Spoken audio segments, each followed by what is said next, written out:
In this video, I want to show you how to make a histogram in Microsoft Excel. A histogram is really a frequency count. In other words, how many fall within each range. Like in this example, we have all these transactions, and I want to see how many fall between 0 and 10. How many are between 10 and 25? How many are between 25 and 50? And how many are between $50 and $100? So we're going to make what we call a histogram. So first of all, you have to make sure that the data analysis tools are installed in Microsoft Excel.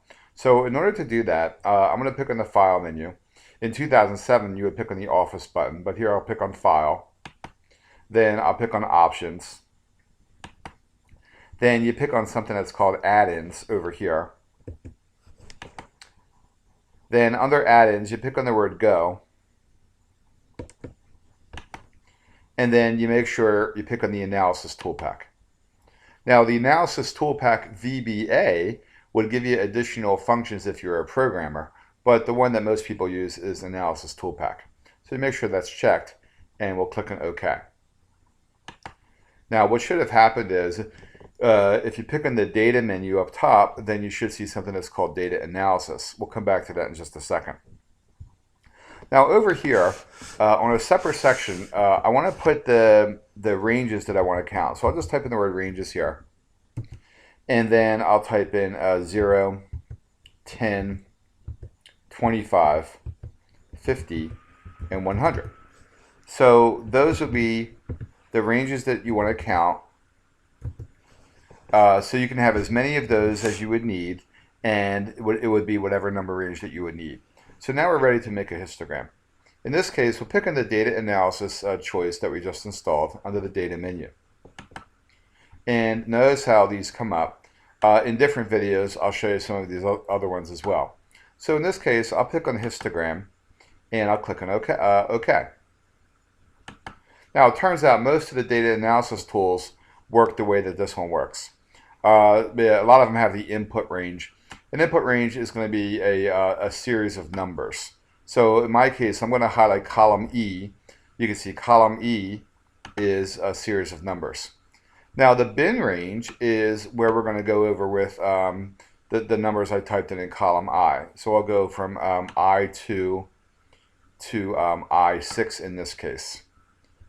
Actually, let me change that. The input range is going to be column E. I'll click where it says bin range, and then I'll highlight from I2 to I6. Now notice how column E is all numbers, except it does have a label at the top. So when you do have that label there, make sure you pick on the word labels. Otherwise, it actually won't work because the input range is looking for all numbers, except it can make that one exception. The first row can be a label. We're going to put the result in a new worksheet, and we might as well make a chart out of that as well. So I picked on Chart Output. So for the input range, that needs to be a column or a row of numbers or a bunch of numbers. The bin range is the actual range that you want to count. In this case, I highlighted from I2 to I6 where I have from 0 to 100. I'm going to click where it says labels because column E does have a column label, as you can see. And then we're going to put the result in a new worksheet, and we're going to make chart output. I'll click on OK. Now it's going to take you to a different sheet because that's what you asked for.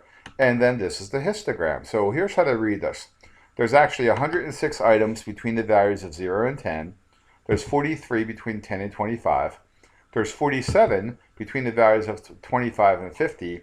And there's 13 items between the values of 50 and 100. Now if there was any more than 100, it would fall under the more category, but you can see we don't have any of those. And it made a nice chart for you as well. So pretty quickly, using the data analysis tools, we were able to make a histogram or a frequency count in Microsoft Excel.